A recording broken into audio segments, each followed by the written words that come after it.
En primer lugar, daros los buenos días a vosotros, buenas tardes, casi noches aquí en España, con la diferencia horaria. Agradecer a Diego y a todo el equipo y al Instituto Nacional de Investigación en Salud Pública de Ecuador la invitación a participar con todos vosotros, compartiendo algo de nuestra experiencia en el control de vectores. Sobre todo me focalizaré, como tenéis aquí en el título de la presentación, en las estrategias de control que estamos desarrollando en los últimos años para el manejo poblacional del mosquito Aedes. Ahora entraré en detalle a explicaros cuál es la situación aquí en el sur de Europa con los mosquitos Aedes. La principal problemática la tenemos vinculada a la especie que protagoniza la imagen que veis en la presentación, que es el Aedes albopictus, el mosquito tigre. El Aedes aegypti está empezando también a expandirse en algunos puntos del territorio europeo. Hablaré también de la situación. Y deciros que para mí particularmente, que he tenido la fortuna de viajar varias veces a Latinoamérica, creo que es importantísimo este vínculo a ambos lados del charco para poder ver qué se está haciendo en innovación en Europa, pero también qué experiencia acumulada en el combate de Aedes tenéis en Latinoamérica, donde desgraciadamente muchas de las enfermedades asociadas son ya endémicas. Hablamos de dengue, chikungunya y otras, porque yo creo que de esta colaboración bilateral siempre salen sinergias. Así que encantado de colaborar y esperemos seguir estrechando esa colaboración en el futuro. Como decía Diego, hemos preparado la charla de en torno a 40-45 minutos para dejar unos 15 minutos al final, de forma que pueda haber algún tipo de debate y que podamos, pues, ir comentando cuestiones que puedan quedar pendientes o no del todo claras. No obstante, tenéis aquí también mi correo electrónico para cualquier consulta que necesitéis, ¿de acuerdo? Más allá de la presentación que hoy comparta con vosotros. Pues si me dejáis, vamos a ir moviendo. Bien, una breve introducción acerca de la situación en Europa, como veis aquí, con los mosquitos Aedes. No solo los mosquitos Aedes invasores, sino también algunas especies autóctonas, que son importantes vectores de enfermedades aquí en Europa. Fruto de la globalización y el cambio climático, estos mosquitos Aedes se vienen expandiendo también en nuestro continente. Os he hablado brevemente de la situación del Aedes albopictus, que coloniza prácticamente ya la totalidad del Mediterráneo, aquí en Europa, y que hoy por hoy es nuestro principal vector de enfermedades como el dengue, que están aconteciendo de forma muy aislada, muy localizada, pero ya están aconteciendo en países como España o Francia, por ejemplo. Aedes aegypti, que de forma puntual también se está detectando en algunos puntos, pero no podemos olvidar que tenemos también vectores autóctonos perfectamente establecidos en el territorio, como los mosquitos culex, vectores de la fiebre del Nilo occidental, que es una enfermedad vírica ya considerada endémica aquí en Europa, aunque sea de origen africano, o cómo olvidar a los anófeles, vectores de malaria o paludismo, que es una enfermedad que se eliminó aquí en Europa ya hace unas décadas, pero que con cierta frecuencia aparecen ciertos casos autóctonos en algunos países y se debe realizar algún tipo de gestión poblacional al respecto. Bien, como os comentaba al principio, yo me voy a centrar en el manejo de Aedes porque no tenemos tiempo y apenas podré daros 3 o 4 pinceladas, pero creo que es importante para los profesionales que trabajamos en control de vectores que entendamos que las diferentes especies, en este caso de mosquitos, a las que nos tenemos que enfrentar, pueden cohabitar en diferentes ámbitos, ámbito urbano o en ocasiones en zonas periurbanas, en zonas de humedales. Esto aquí nos está sucediendo en España y tenemos que desarrollar estrategias de control claramente diferentes. Los programas de control que tenemos para los mosquitos Culex, importantes vectores del virus West Nile, como os decía al principio, en nada se parecen, o en muy poco se parecen, a las estrategias de combate de Aedes en el ámbito urbano, porque son especies con biología radicalmente diferente y porque también tenemos distintas dificultades, por decirlo así, en la implementación de los programas de control en un ámbito urbano o en un medio natural, ¿no? Pero ambas están generando problemas. Aquí tenéis algunos datos. El año pasado, por ejemplo, aquí en Europa tuvimos más de 1000 casos de West Nile en diferentes países, con 84 fallecidos. Y dengue, zika y chikungunya, esta triada de arbovirosis transmitidas, como os he dicho al principio, hoy por hoy, afortunadamente solo por Aedes albopictus, porque Aedes aegypti no está ampliamente establecido en nuestro continente, pero estos casos de dengue, de Zika o de chikungunya, de forma más o menos aislada, han acontecido ya en países como Italia, Francia o España. Por ejemplo, el año pasado tuvimos récord de casos autóctonos de dengue aquí en Europa, algo más de 65 casos que tuvimos en Francia debido a la actividad de la Aedes albopictus. Soy totalmente consciente de que cuando os hablo de 65 casos o de, por ejemplo, los 8 casos que hemos registrado aquí en España de dengue autóctono desde 2018 son datos absolutamente irrisorios con los porcentajes que manejáis en muchos países de Latinoamérica. Pero luego os hablaré de cómo hay que poner el foco en estos pequeños brotes de casos para poder desarrollar rápidas y enérgicas estrategias de control alrededor de los mismos de cara a que limitemos el impacto de los brotes. Es decir, para nosotros aquí en Europa, tener un caso, como luego os comentaré en base a los protocolos, es casi tan importante como tener un brote importante a nivel poblacional en el municipio, por ejemplo, en el que se lleve a cabo el combate de Aedes, ¿no? Bien, antes de entrar en materia con aspectos puros de control, sí que quería compartir con vosotros, porque creo que la mayoría de vosotros trabajáis en aspectos vinculados al control vectorial, la importancia que tenemos, y esto hay que enfatizarlo a muchos ámbitos de la administración, la importancia que tenemos, como os decía, los profesionales que nos dedicamos al control vectorial para reducir el riesgo de aparición de brotes de estas enfermedades. Y esto, aparte de que lo expliquemos y le hagamos saber a la administración que hoy por hoy, como dice la Organización Mundial de la Salud, para muchas de las arbovirosis asociadas a mosquitos, reducir el contacto vector-hospedador es la principal herramienta preventiva y la principal estrategia que tenemos para que eso acontezca es el desarrollo e implementación de programas de control vectorial. Aparte de esa situación, en ocasiones conviene mostrar también, ¿no? Numéricamente.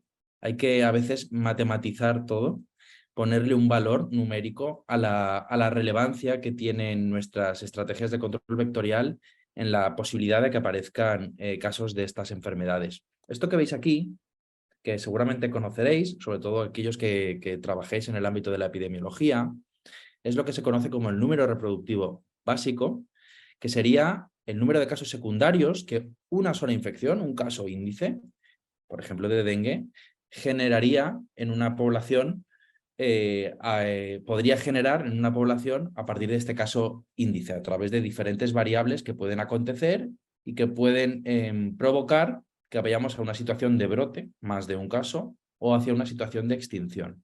Esto es una adaptación específica, además, la fórmula que veis aquí, a las enfermedades de transmisión vectorial. No voy a entrar al detalle de las variables, aquí las tenéis, ahí tenéis algunas, el número de picaduras por hospedador y por día. El grado de antropofilia es muy importante en estas enfermedades, es decir, necesitamos un vector que sea claramente antropofílico, que tienda a alimentarse de forma preferente sobre el ser humano para generar estos riesgos de aparición de brotes. El ratio de supervivencia, sabéis que cuanto más larga sea la supervivencia del vector, en este caso del mosquito, más posibilidades de picadura tendremos en este periodo de vida y por tanto mayores riesgos de infección.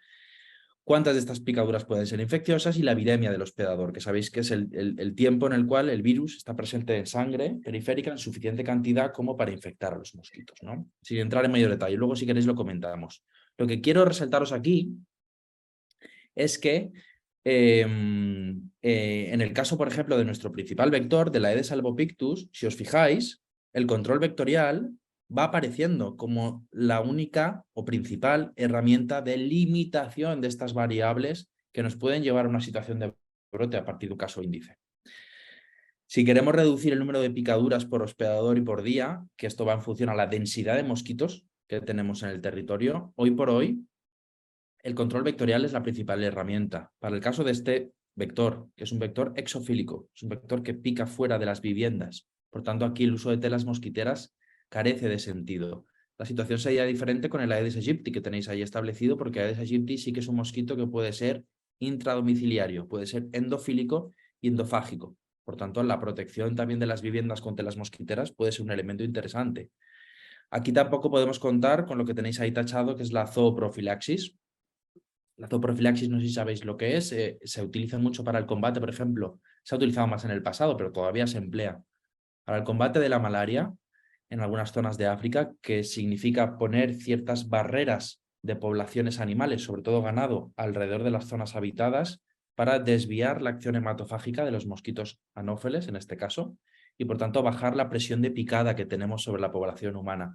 Esto no nos va a valer con Aedes, porque Aedes es un mosquito claramente antropofílico, ¿de acuerdo? Anófeles es un mosquito fundamentalmente mamofílico, los principales vectores de malaria humana, y que puede repartir su dieta hematofágica en función de la proximidad de ciertos mamíferos. Pero sabéis que tanto Aedes aegypti como Aedes albopictus tienden a alimentarse de forma claramente preferente sobre el ser humano. Ahí tenéis otras de las variables que os comentaba. El grado de antropofilia, de nuevo, el control vectorial. Ojo, también aquí muy importante la autoprotección, el empleo de repelentes, algo que hacemos mucho hincapié. Es muy importante también que cada uno de nosotros esté protegido frente a este elevado grado de antropofilia que presentan los mosquitos Aedes. De nuevo, esa supervivencia, bajarla con los tratamientos frente a los adultos. Y fijaros que para las variables relacionadas con las picaduras infecciosas, todavía no tenemos herramientas farmacológicas claramente establecidas, no disponemos de vacunas. Sabéis que está empezando a comercializarse algunas vacunas para el dengue con muchas limitaciones. Es un primer paso importante, pero todavía no tenemos una cobertura vacunal para pensar que una población va a estar protegida a expensas de tener mosquitos infectados en los alrededores. Es decir, si un mosquito está infectado, hoy por hoy, esa picadura puede ser infecciosa si ese virus está presente en su saliva. Lo mismo con la viremia del hospedador. No tenemos a nivel farmacológico nada para curar, no tenemos ningún antiviral que cure dengue, zika y chikungunya y que quite este virus, digamos, del cuerpo del ser humano, ¿no? Y que podamos parar la cadena de infección. Todo esto vengo a remarcároslo porque es importante que pongamos el control vectorial a ese nivel de importancia que tiene en la salud pública si queremos reducir el impacto de estas enfermedades.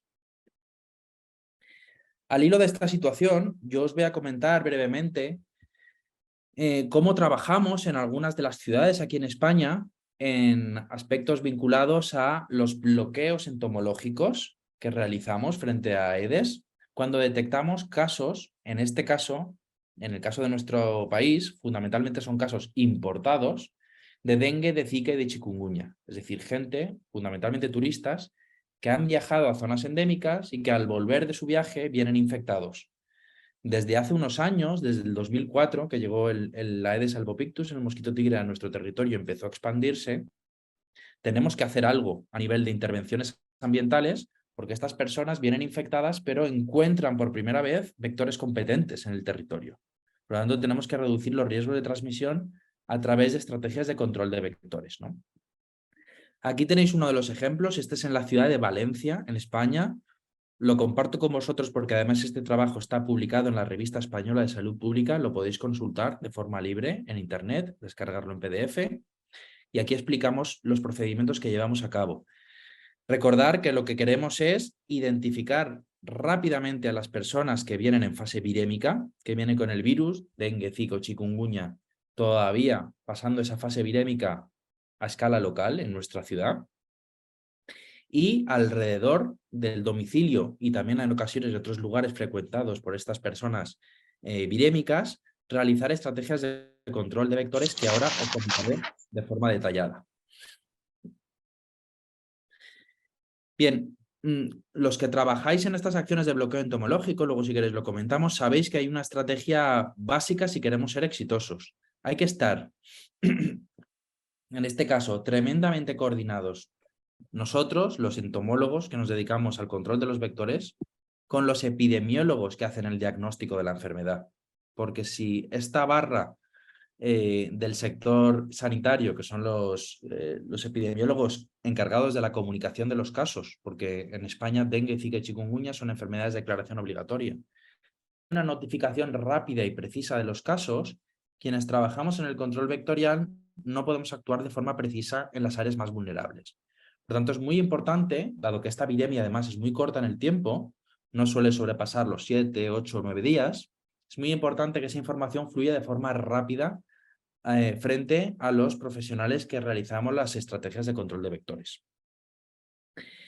Bien, de forma muy rápida, seguro que conocéis con detalle cómo son los ciclos de transmisión de estas arbovirosis. Las aglutino juntas, dengue, zika y chikungunya, porque desde el punto de vista de la gestión ambiental, del control de los vectores, las vamos a abordar de igual modo. Sabéis que el ciclo se iniciaría cuando una hembra del vector competente, en este caso para nosotros Aedes albopictus, para vosotros también Aedes aegypti, que es el principal vector a nivel mundial, como bien sabéis, de estas arbovirosis, pues el ciclo se iniciaría cuando una hembra de este vector competente que esté infectada, por tanto, que tenga el virus presente en su saliva, en ese proceso de hematofagia inocule la saliva con estos virus a la población humana. Entonces empezaríamos con la primera de las dos ventanas de riesgo que quiero destacaros dentro del ciclo epidemiológico, dentro del ciclo de transmisión, perdón, para que entendamos la importancia de saber en cuál de estas ventanas nos encontramos cuando se nos notifica un caso, porque las estrategias de control vectorial en los alrededores pueden ser diferentes según la situación. ¿De acuerdo? Esa primera ventana de riesgo temporal que veis aquí, en ese ciclo de transmisión, sería el periodo de incubación intrínseco, dentro del cual tenemos la fase de viremia, que es la fase en la cual, como hemos dicho, el virus está presente en sangre periférica de estas personas en suficiente cantidad como para que si durante esta ventana temporal otra hembra del vector competente pica a las personas, adquiera el virus por ese proceso de hematofagia. ¿De acuerdo? Esta fase de viremia, como veis aquí, puede ser variable según dengue, según zika y según chikungunya. Además, también puede ser variable según diferentes factores inmunológicos de la población humana, ¿no? Pero bien, pongámonos en el caso de que el ciclo continúa, por tanto, una hembra de este vector competente, al realizar la ingesta de sangre, ingiere la sangre con el virus y, por tanto, en primera instancia, el virus irá, junto con la sangre, al estómago de la hembra. Es ahí cuando, si se trata de un vector competente, por ejemplo, Aedes albopictus en este caso, o Aedes aegypti y dengue, comenzamos con la segunda ventana de riesgo temporal, que es el periodo de incubación extrínseco. ¿Qué significa esto? Que el virus ha ido junto con la sangre al estómago de ese vector y como hay un reconocimiento celular entre este vector y el virus en cuestión, comienza una cadena de acontecimientos en el interior del vector mediante el cual el virus empieza a replicarse, a multiplicarse, a invadir otros órganos más allá del estómago y hasta que llega un momento, pasado un tiempo, que invade las glándulas salivales. Es en este momento en el que llega a invadir las glándulas salivales cuando el mosquito ya es infectivo. Sabéis que el mosquito no se infecta en el mismo momento en el que adquiere el virus. Necesita un tiempo porque el mismo mosquito debe infectarse en diferentes órganos. Y hay un órgano clave que es la glándula salival. Si su saliva no tiene el virus dentro, nunca va a ser vector D, porque la saliva es el elemento que llega luego mediante la picadura a la población humana, ¿no? Pues bien, lo que quería destacaros es que este periodo de incubación extrínseca, el tiempo que necesita para ser infectado, el mosquito, en este caso la mosquita, sabéis que solo pica a las hembras, también es variable. Ahí tenéis algunas estimaciones que hay para dengue, zika, chikungunya, pero aquí hay un factor muy importante, que es la temperatura, porque temperaturas elevadas reducen este periodo de incubación extrínseca, permiten que el virus se replique, se multiplique más rápido y vaya invadiendo diferentes órganos internos del mosquito también de forma más rápida. ¿Qué quiere decir esto? Que hay factores climáticos hacia los que nos dirigimos, cambio climático entre ellos, con un ascenso de las temperaturas medias, que va a permitir que los mosquitos se infecten en menos tiempo. Por tanto, en una situación de brote, esto es un elemento de riesgo muy importante, porque los mosquitos tienen un periodo de vida relativamente limitado. Si son capaces de infectarse de forma más rápida, cada una de sus posteriores picaduras tendremos más posibilidades de que ya sean infecciosas. ¿De acuerdo? Y esto en nuestro contexto de las intervenciones que hacemos cuando tenemos casos importados de dengue, de zika o de chikungunya es muy importante. ¿Qué quiere decir para nosotros? Que en verano, que es cuando nos llegan casi todos los viajeros, todos los turistas que han ido a unas zonas de endemia y vuelven infectados, en este verano nos toca correr mucho en las intervenciones ambientales frente al vector.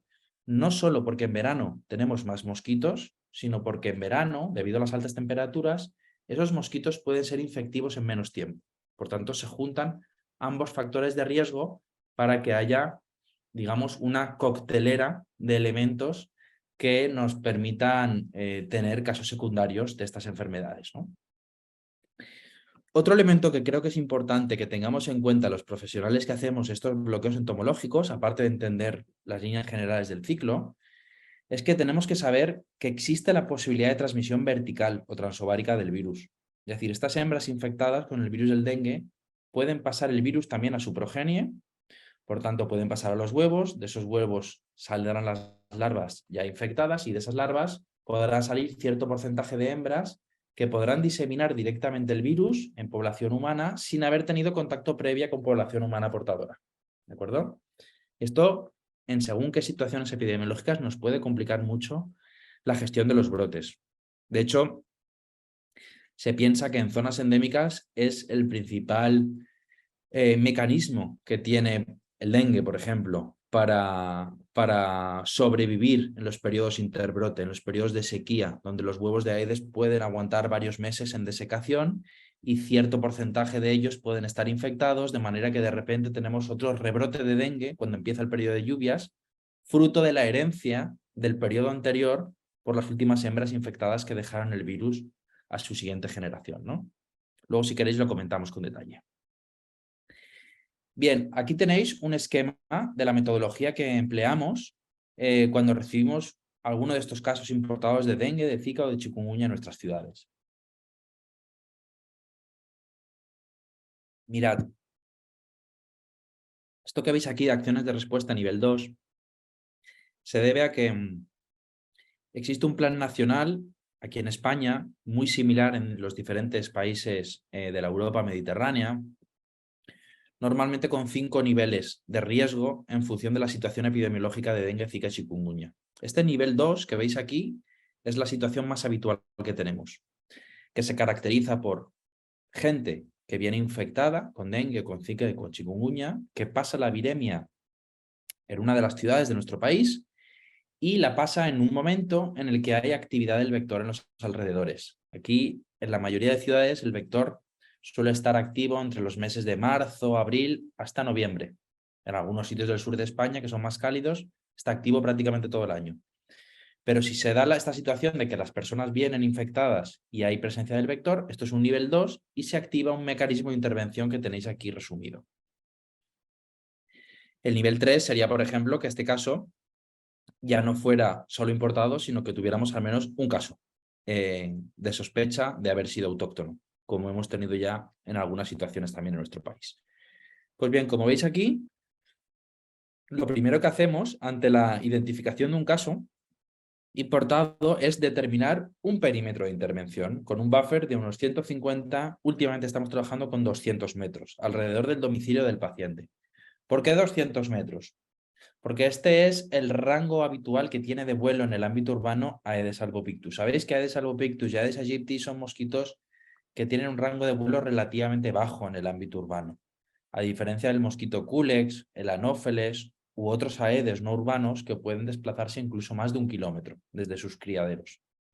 El Aedes aegypti y Aedes albopictus siempre va a tener una escala mucho más local. No va a venir una Aedes aegypti o una Aedes albopictus de 1,5 kilómetros a picar a una persona con dengue y volver a llevar el dengue 1,5 kilómetros. Esto nos pasa con otras enfermedades, pero no tanto con dengue, zika o chikungunya. Por tanto, es muy importante concentrar esfuerzos en esos 200 metros donde el riesgo es realmente elevado, ¿no? Bien, estos puntitos que veis en los mapas son los principales criaderos que tiene la Aedes en nuestras ciudades dentro del ámbito de titularidad pública, en las calles, que es lo que aquí en España llamamos invernales, que son rejillas de acumulación de aguas pluviales que hay en las calles, donde cuando llueve se queda retenida el agua, se quedan 3 o 4 dedos de agua, muy poca cantidad, es un sitio oscuro, con mucha humedad, ideal para la proliferación de Aedes. Son redes de alcantarillado, de saneamiento, que llamáis vosotros ahí en muchas ciudades de Latinoamérica. Todas estas redes están claramente identificadas mediante sistemas de información geográfica, de manera que el técnico que va a realizar la intervención de control, cuando va al lugar en el que tiene que trabajar, tiene que reportar cuál es la situación de Aedes, al menos en todos los puntos que veis aquí. Y luego pasarla a un mapa identificando si tenían mosquitos, si solo tenía agua y no presencia de mosquitos, si eran larvas, si eran adultos, para poder acumular mucha información en esta zona de riesgo y poder actuar de forma rápida y enérgica. Cuanto antes actuemos, menos riesgos de poder infectar a los mosquitos que viven allí gracias a este caso importado, ¿no? Como veis, determinamos el perímetro de intervención, realizamos la inspección en zonas públicas y privadas, la inspección entomológica. Ahora os comentaré cómo lo llevamos a cabo, detectando tanto población larvaria como población de adultos. Ejecutamos las tareas de control de forma acompasada con la vigilancia, porque vamos capturando también mosquitos para hacer lo que llamamos la vigilancia entomovirológica, es decir, para recoger las poblaciones de Aedes, pero también tratar de identificar la presencia del virus, porque si encontramos mosquitos ya infectados alrededor de un caso importado, entonces las estrategias de control tienen que elevarse un nivel en cuanto a la intensidad de las mismas, porque el riesgo es más elevado al tener ya mosquitos infectados en la zona. Y tras la inspección y el control, comenzamos con la posible vigilancia de eventuales casos secundarios en las zonas de alrededor. Esto no lo hacemos nosotros, los entomólogos, obviamente esto lo hacen los epidemiólogos, pero en función de la información entomológica que nosotros transmitimos. Bien, aquí tenéis algunos datos de esta ciudad de Valencia que os decía, como os he comentado al principio, los podéis consultar en internet porque el trabajo está publicado. Entre 2016 y 2018 gestionamos un total de 21 casos, 8 de dengue, 7 de chikungunya, 6 de Zika, todo casos importados, como os he dicho con anterioridad. Afortunadamente, gracias a estas rápidas estrategias de control, gracias a estos rápidos y enérgicos bloqueos entomológicos en la ciudad, no hemos detectado al menos casos autóctonos, casos secundarios. Fijaros que cerca del 30% de los casos que pudimos atender se pudieron abordar dentro de la fase de viremia. Esto es muy importante porque estamos haciendo mucha pedagogía con la comunidad médica para que se nos informen de los casos en su fase de sospecha. No hace falta que esperemos a la confirmación del laboratorio, porque eso sabéis que tarda unos días. Aquí en España se puede demorar 48 horas, 72, dependiendo. Pero si nosotros actuamos con 48 horas de antelación, estamos haciendo mucho para reducir los riesgos. Ya sabéis que la fase de epidemia es muy corta. Por tanto, si luego el caso no se confirma, no pasa nada. Estamos haciendo prevención en el territorio. Estamos reduciendo la población de Aedes y eso siempre es positivo. Pero elevar la comunicación de casos sospechosos nos ayuda también a elevar las intervenciones dentro de la fase de epidemia, que es lo que realmente buscamos. Mirad, os he dicho que gestionamos 21 casos, pero tuvimos más de 40 zonas de riesgo distribuidas en la ciudad. Y esto es debido al elevado grado de movilidad de las personas que tienen dengue y zika chikungunya. Como son enfermedades que habitualmente son asintomáticas o generan fiebres muy leves, salvo algunas excepciones, pues la gente no se queda confinada en su casa durante la fase de viremia y se mueve. Algunos van a trabajar, algunos niños van al colegio, y nosotros tenemos que repetir esa intervención que hacemos en el domicilio también en las otras zonas vulnerables donde esa persona ha estado expuesta a las picaduras de Aedes en la ciudad. Con lo cual hay un gran trabajo detrás que realizar. Eso en cuanto a zonas públicas, pero también, como os he comentado, es esencial que intervengamos en el ámbito privado porque conocéis de sobra cómo es la biología del mosquito Aedes, que es capaz de desarrollarse en cualquier pequeña colección de agua, en un cubo, en el típico plato que ponemos debajo de las macetas, en bidones, en los bebederos de los animales, en los desagües.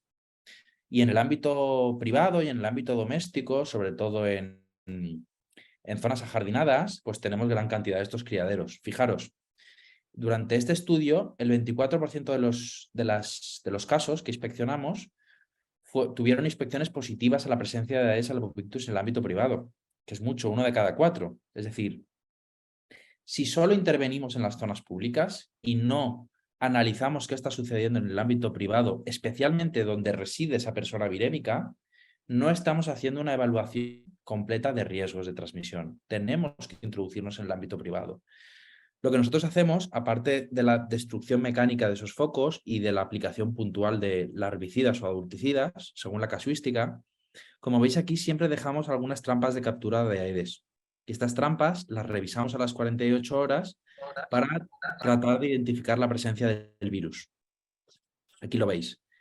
Es decir, esos virus, esos mosquitos capturados por las trampas que se dejan en los domicilios de los pacientes afectados o por aspiraciones que hacemos en las zonas públicas alrededor del domicilio, todas son analizadas para identificar la presencia del virus dentro de estos mosquitos Aedes. Afortunadamente, en este estudio que os presento en la ciudad de Valencia no se encontraron ningún mosquito infectado, pero gracias a estas inspecciones entomológicas frente a casos importados de dengue, sí que pudimos detectar por primera vez en Europa el virus del dengue en mosquitos Aedes albopictus, y esto fue en Cataluña, y fue precisamente en una inspección domiciliaria de una persona, paciente, importada con dengue. En su casa ya había mosquitos infectados con dengue. Esto ha sucedido ya también en alguna otra ocasión. Esto es muy importante porque esto es actuar de forma preventiva, adelantarse a los problemas. La persona, obviamente, pues, se tiene que evacuar de la casa, se tiene que intervenir con tratamientos adulticidas para reducir al mínimo que podamos los riesgos de amplificación de la enfermedad. Bien, eso en cuanto a cuestiones prácticas de lo que hacemos, os he querido dar una pincelada, podríamos hablar de muchas situaciones, os he querido dar una pincelada para que vierais un poco cómo gestionamos nosotros con la problemática que tenemos, que obviamente en comparación con la vuestra es mucho más afortunada, porque no tenemos esos grandes brotes de centenares de casos en muchas ciudades como vosotros, son casos aislados, esas intervenciones que veis ahí que son casi quirúrgicas, pero que nos están funcionando muy bien, porque actuando rápido con esas acciones quirúrgicas estamos reduciendo el impacto del dengue.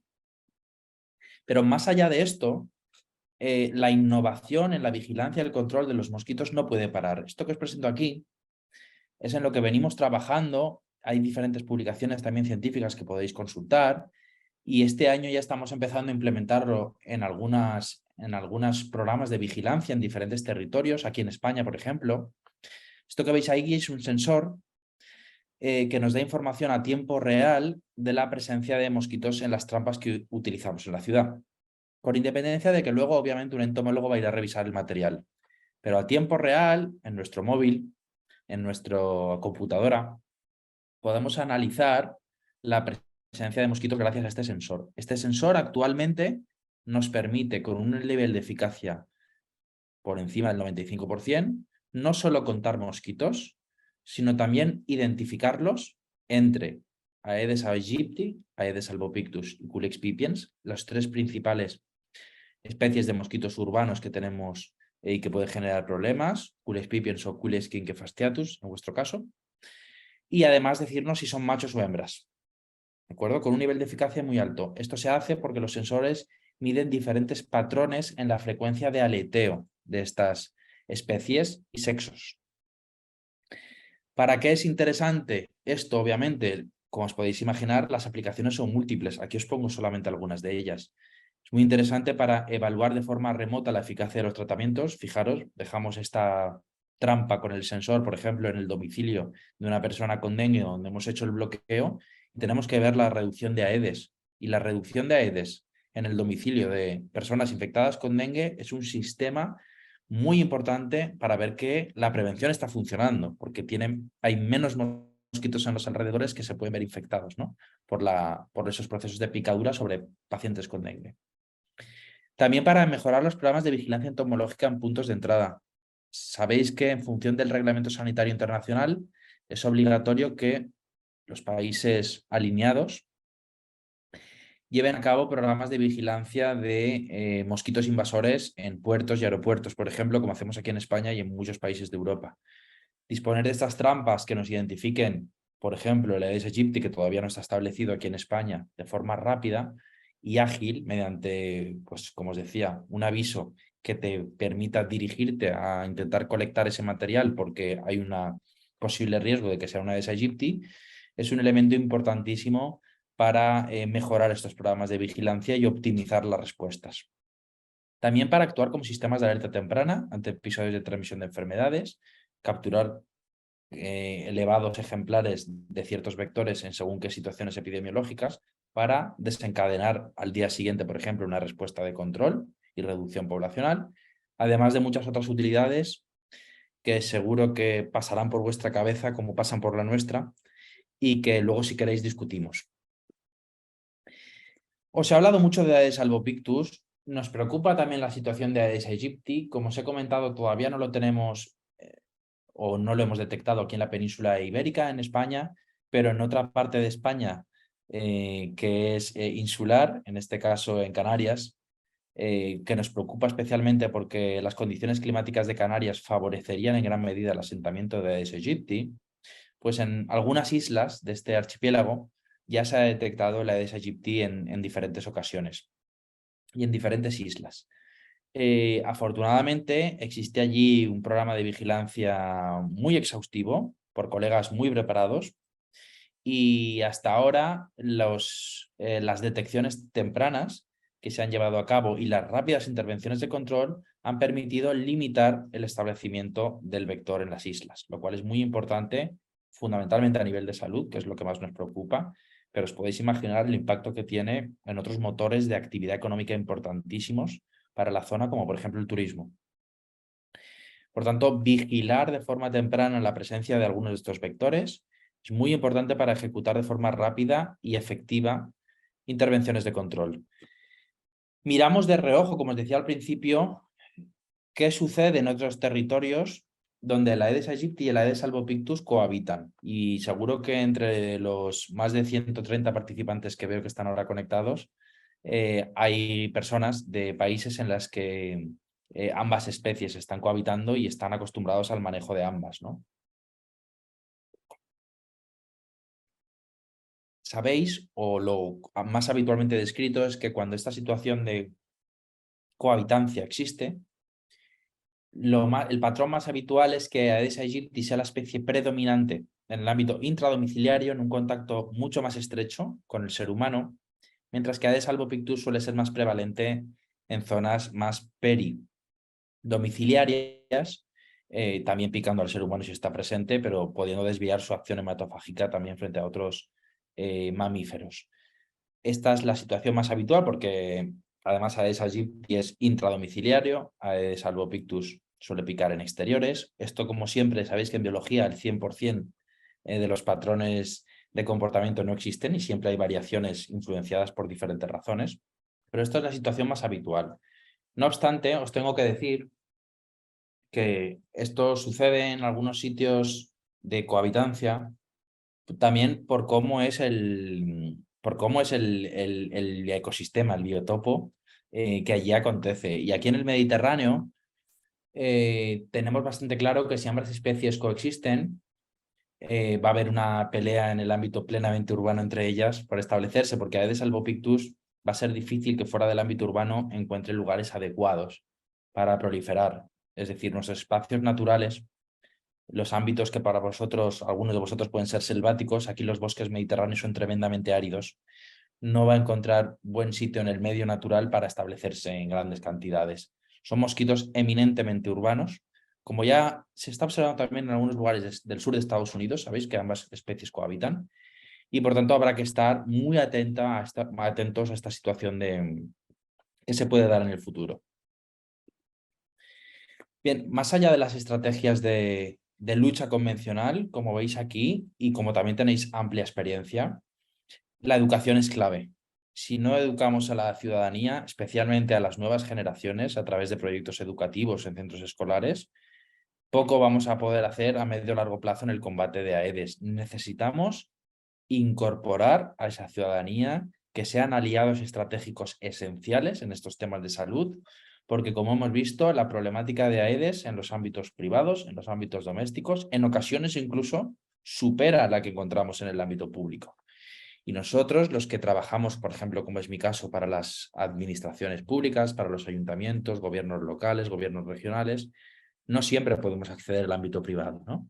Por lo tanto, es muy importante desarrollar estas estrategias, que tengo que decir además que en este caso Aquí en Europa tenemos mucho que aprender de muchos países latinoamericanos. Cada vez que tengo la suerte de visitar alguno de vuestros países, he estado en Brasil, he estado en Colombia, he estado en Perú, he estado en Argentina, he estado en Paraguay. Simplemente coger un taxi en una ciudad, que te pregunten y decir que eres entomólogo y que te dedicas a los zancudos, como decís vosotros. Bueno, el Aedes aegypti suena a todo el mundo, el dengue suena a todo el mundo, el eliminar agua estancada suena a todo el mundo. Bueno, pues eso es cultura que poco a poco va calando, cultura preventiva, que es muy importante que contemos con ella, ¿no? Es algo que estamos empezando también a hacer en España porque empezamos a tener los mismos problemas que vosotros.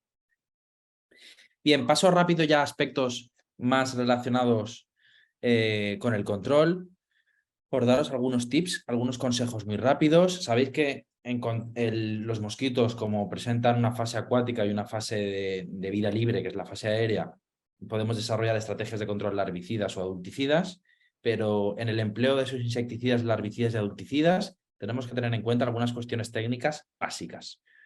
Sí, desde hace mucho tiempo nosotros abogamos siempre por adelantarnos a los problemas, ser preventivos, estrategias, por tanto, larvicidas frente a las adulticidas, porque así reducimos la emergencia de mosquitos adultos, son los que pican, pueden transmitir enfermedades y generan problemas, ¿no? Hay que adelantarse. Pero, más allá de la destrucción mecánica de criaderos, por supuesto, cuando tenemos que aplicar un producto larvicida, tenemos que tener en cuenta que hoy por hoy, no todos, pero la gran mayoría de larvicidas actúan por ingesta. Sabéis que las larvas de los mosquitos son filtradoras, pero tienen diferentes patrones de comportamiento en la filtración dentro de la lámina de agua, ¿no? Y sabéis que también se alimentan de forma diferente. L1, L2 y L3, las larvas pequeñas y medianas, digamos, son filtradoras muy ávidas, muy activas.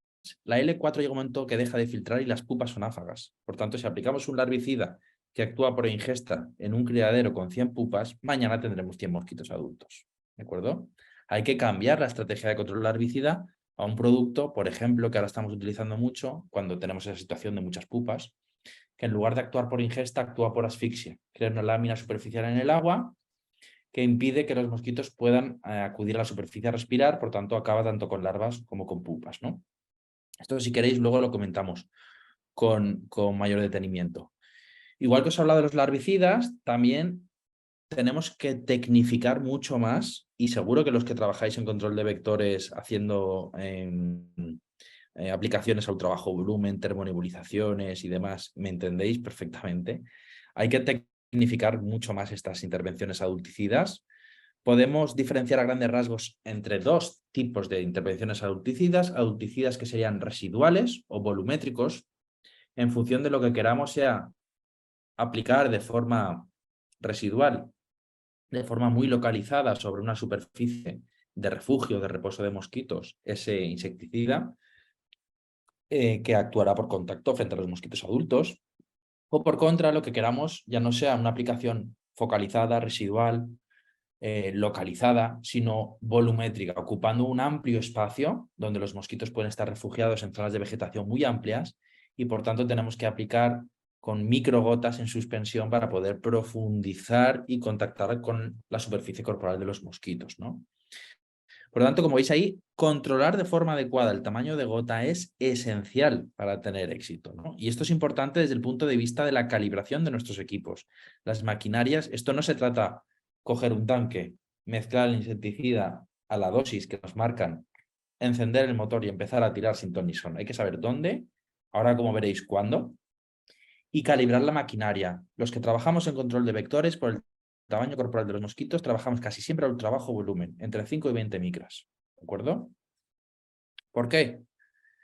Como luego veréis, si nos quedamos por encima o por debajo, reducimos mucho la eficacia desde el punto de vista del contacto de esas microgotas con la superficie corporal de los mosquitos, ¿no? Pero otro elemento importante, si vamos a focalizar los tratamientos larvicidas, es que nos planteemos como reflexión, cuando aplicamos adulticidas, ¿por qué y cuándo lo hacemos, ¿no? El por qué, hay dos razones. Porque hay intensas molestias de picaduras, esa es nuestra principal problemática, afortunadamente, porque no tenemos grandes brotes de enfermedades aquí en Europa, o para situaciones de combatir transmisión de enfermedad de forma puntual aquí en Europa, o los bloqueos que tendréis que hacer en muchos sitios de Latinoamérica porque los brotes de dengue son importantes, ¿no? Esas dos situaciones son las que nos tienen que llevar a justificar un tratamiento adulticida, y cuando los ejecutamos, o porque los tratamientos larvicidas no han sido eficaces o no se han ejecutado por cualquier razón, o en situaciones de brotes de enfermedad, porque en el brote de enfermedad tenemos que cambiar el foco larvicida al adulticida, porque son los adultos los que transmiten la enfermedad. No podemos seguir con estrategias de control de larvas y dejar de lado lo que está sucediendo con los adultos, ¿no? Bien, hemos contextualizado que tenemos que hacer adulticidas, que hay algo muy importante que es el tamaño de gota. Como veis aquí en este diagrama, ¿por qué es importante? Porque tenemos que ajustar el tamaño de gota a la superficie corporal. Si nos vamos a tamaños de gota muy grandes, no estarán en suspensión en el aire en suficiente tiempo como para penetrar a los refugios de los mosquitos, precipitarán antes de contactar con él. Y si por contra el tamaño de gota es muy pequeño, incluso el mismo mosquito, si está en fase de vuelo, con el propio aleteo va a alejar a esas microgotas. Por tanto, movernos entre 5 y 20 micras está más que constatado que es el rango más adecuado para estas intervenciones, ¿no? Salvo que hagamos un tratamiento residual, ¿eh? Esto es para tratamientos volumétricos, acordaros, microgotas en suspensión. Además, ten en cuenta que si no ajustamos bien estas microgotas, y no tenemos en cuenta las condiciones atmosféricas, sabéis que se tienen que hacer en ausencia prácticamente total de viento, porque si no, te va a llevar las microgotas hacia donde el viento quiera y no hacia donde tú quieras dirigirlas, que es donde están refugiados los mosquitos. La temperatura es un factor importantísimo. No hay que hacer a plena luz del sol con mucho calor estos tratamientos a ultra bajo volumen, porque las microgotas se evaporan por el calor de forma muy rápida y no penetran. Como veis aquí, hay que acompasar los tratamientos adulticidas a la actividad de picadura, a la actividad de vuelo que tienen las especies de mosquitos. En el caso de Aedes, que es un mosquito diurno, lo suyo es hacer las intervenciones al atardecer, antes de que llegue el anochecer, que es donde tiene un pico de actividad muy importante Aedes, y baja el calor, por tanto, hay una permanencia durante más tiempo de esas microgotas en suspensión en el ambiente, no precipitan tan rápido. Mientras que para el combate de los culex es el ámbito nocturno el mejor para hacerlo. Porque si los mosquitos están en fase de vuelo y se encuentran con esa micronube de gotas en suspensión, tenemos más posibilidades de generar letalidad. Si hacemos el tratamiento cuando los mosquitos están refugiados, se puede llegar a ellos, por supuesto, pero será mucho más difícil porque habrá barreras arquitectónicas, barreras de vegetación, donde ya se cobijan, que nos dificultarán que estas microgotas lleguen allí. Ese es el cuándo, pero el dónde también es importante y coincidirá con cómo es el comportamiento, si son mosquitos endofílicos y endofágicos o exofílicos y exofágicos. En Aedes aegypti, como bien sabéis, hay que hacer tratamientos también dentro de los domicilios porque se introduce a picar a las personas, mientras que en Aedes albopictus fundamentalmente es en zonas de vegetación donde se refugia y donde presenta su actividad de picadura. Por tanto, hay que dirigir bien esas intervenciones en el tiempo, recordamos, en los lugares, y teniendo siempre en cuenta las condiciones atmosféricas y la adecuada calibración de nuestros materiales. Para acabar, solo deciros de forma muy rápida, porque ya me estoy extendiendo más de lo debido, soy muy peligroso con estos temas, me enrollo bastante.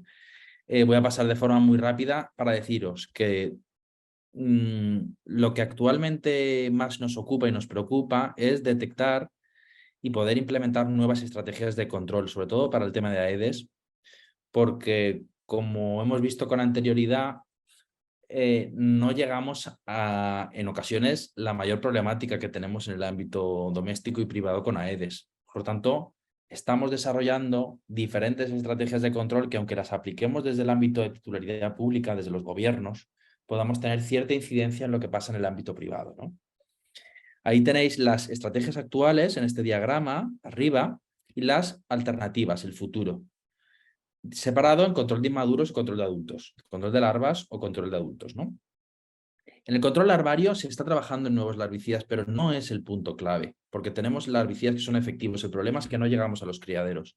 El foco está en esto que veis aquí, en nuevas estrategias de control de mosquitos adultos basadas en que ya tenemos un conocimiento muy detallado de ciertos parámetros de comportamiento de estos mosquitos.